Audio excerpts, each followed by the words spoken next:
Hey guys, welcome back. So this is going to be probably a part one of making some French hard rolls. I made them yesterday and my family ate them all and they want me to do it again.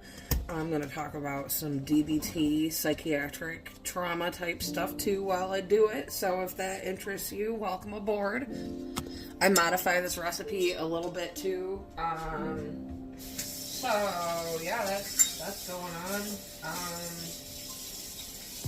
I don't know, maybe in this video I won't talk every minute. I don't know.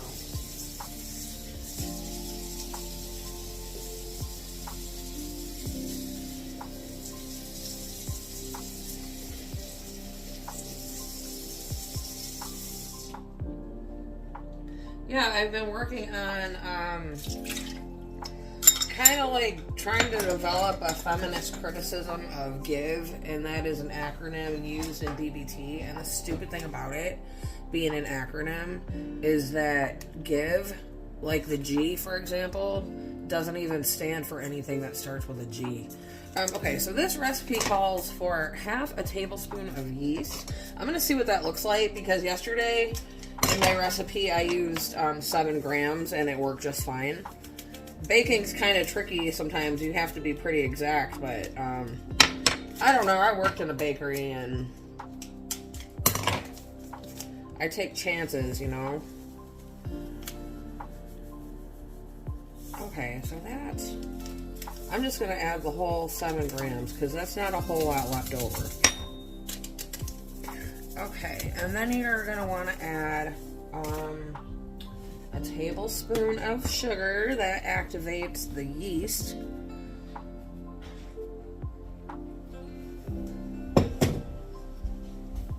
Okay, so just give it a stir. You want it to be, actually, you know what?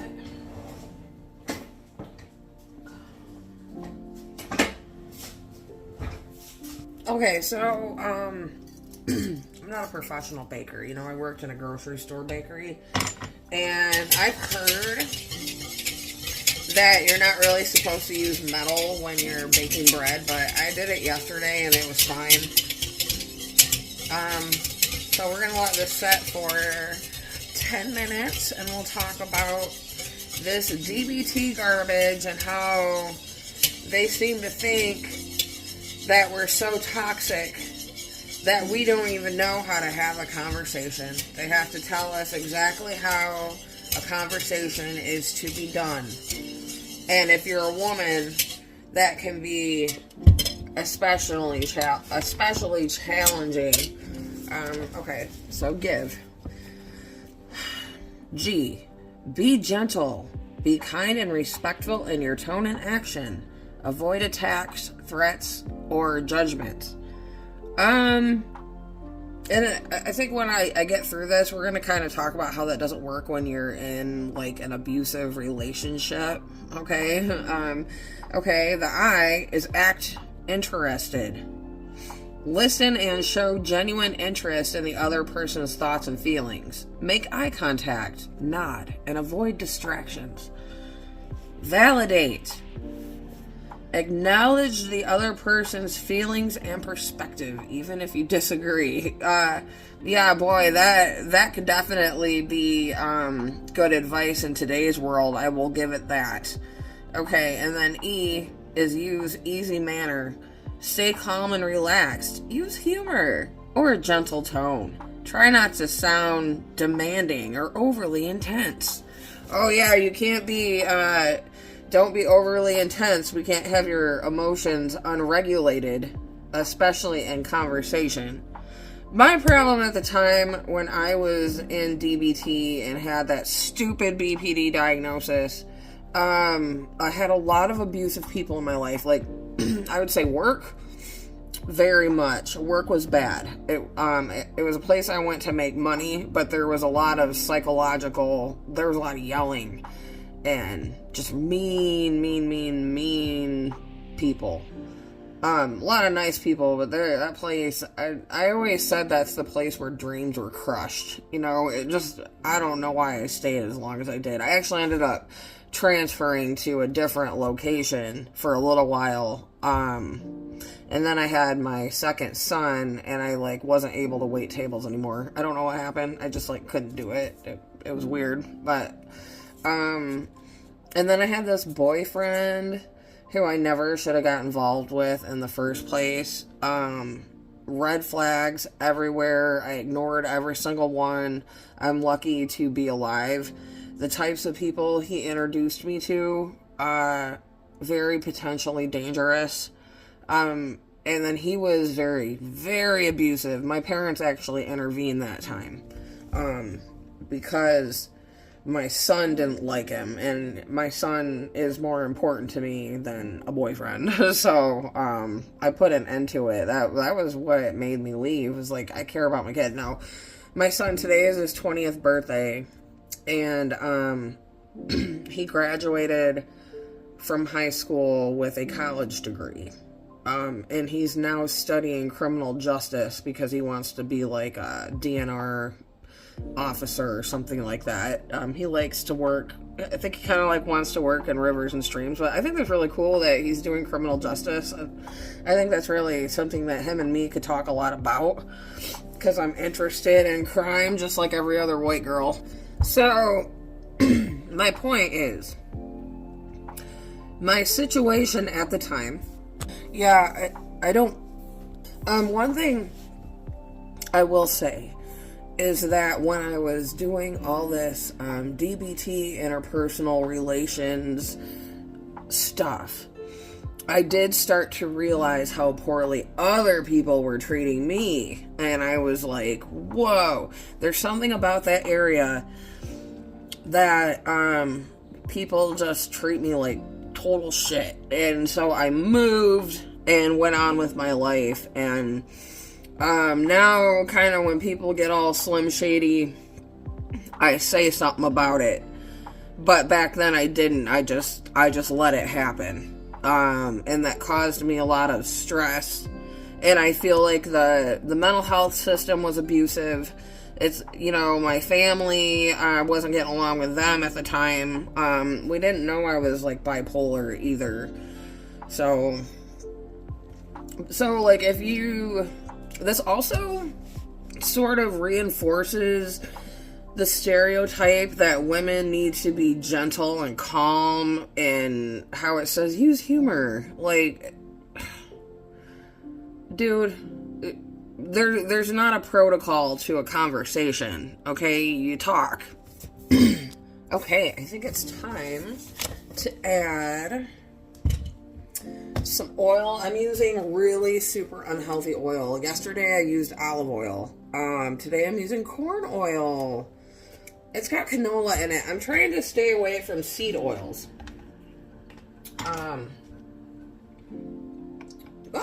Oh my god. No, I didn't. Shoot. Oh well. It's gonna be some oily bread. Okay, a half a teaspoon of salt. Put my salt. So this kitchen I'm in right now, if you followed me for a while, you will know. That's a quarter, so I need 2 of these. Oh, here's half a teaspoon. Okay, so I didn't have a kitchen for a year. Like, the ceiling that is, like, all unfinished, that was exposed with rafters for, like, a whole year. And it was really, like, awful and depressing. But I never talked about it. I never complained. And now we have this great kitchen, although it's not finished. It's still functional. We went through Home Depot. It was a total disaster. The workmanship was good. So it's not that. And the people that came to do all of this were super cool. They came at a really good time in my life because I had just walked out of my job. And I got to watch the dudes work. Okay. So you add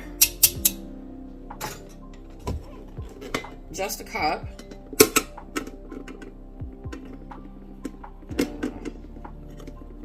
We're going to end up adding a little bit more flour than the recipe calls for.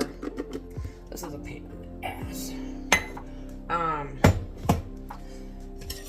It almost kind of reminds me of pizza dough. It almost... And this is like a French... It's supposed to be like a French roll.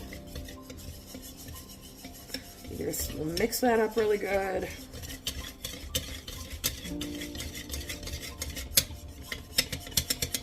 Oh yeah, so, I was gonna say about the borderline personality disorder. 75% of people who get diagnosed with that are women. And there's, the mental health system is very patriarchal in the sense that originally when a lot of this stuff came about and things were being discovered and stuff like that, the test participants were male. So they're basing women and men act differently in a lot of ways. So there's this expectation historically for women to be passive. And really, we're kind of, in a lot of ways, we're taught to tolerate abuse, I think, at an early age. I've tried to raise my family not like that. I think my oldest son kind of got the brunt of my unmedicated mental illness, and I feel really bad about that. Like, I've apologized to him. Like, these kids I have now, they're very lucky. They've had things a little easier than my oldest. See, it's kind of sticky. So I add more flour until it's not sticky. And then I'm actually gonna knead it. It recommends using a mixer, but I don't have a bread mixer. It would be really cool to get a bread mixer, like a KitchenAid or something. That'd be sweet.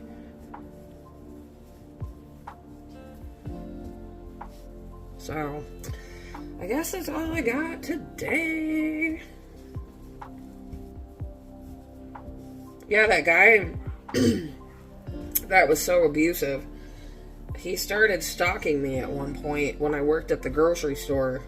Like, what a freak. And he looked like, it's really weird because he's like super educated, but I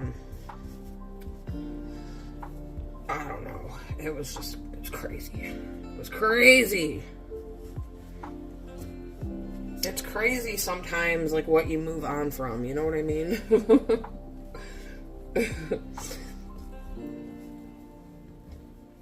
Like, if you saw the guys I had dated compared to who I married, the difference is uncanny.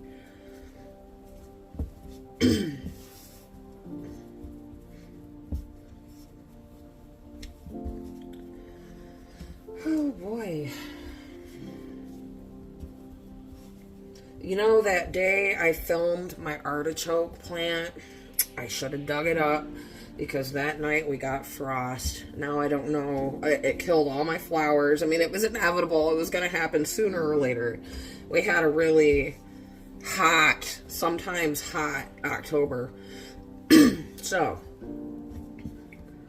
yep, this is a really good consistency now because I can knead it and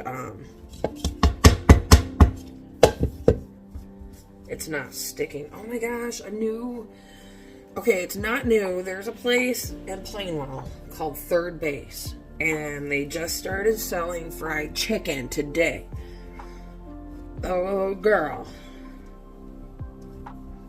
And, okay, one of my pet peeves is when people say it's not fried, it's broasted.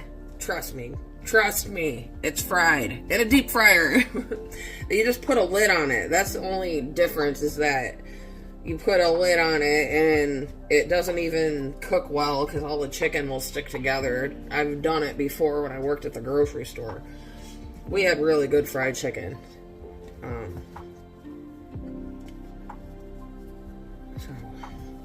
Well, I think this is done definitely kneaded enough. I think it's been, I don't think it's been 8 minutes. You kind of want to knead it, you know, as much as you can. And I oil my bowl a little bit and okay, get it in a bowl.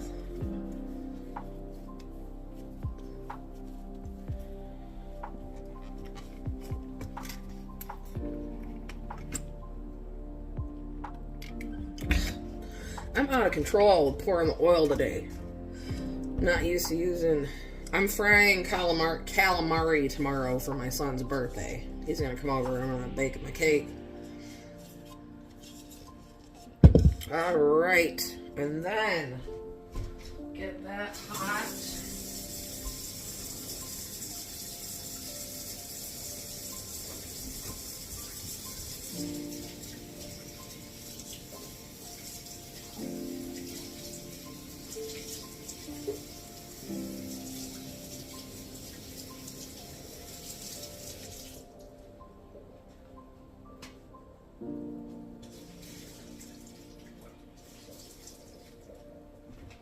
Okay, we've got a hot towel to drape over the top, and we're going to let that set for an hour.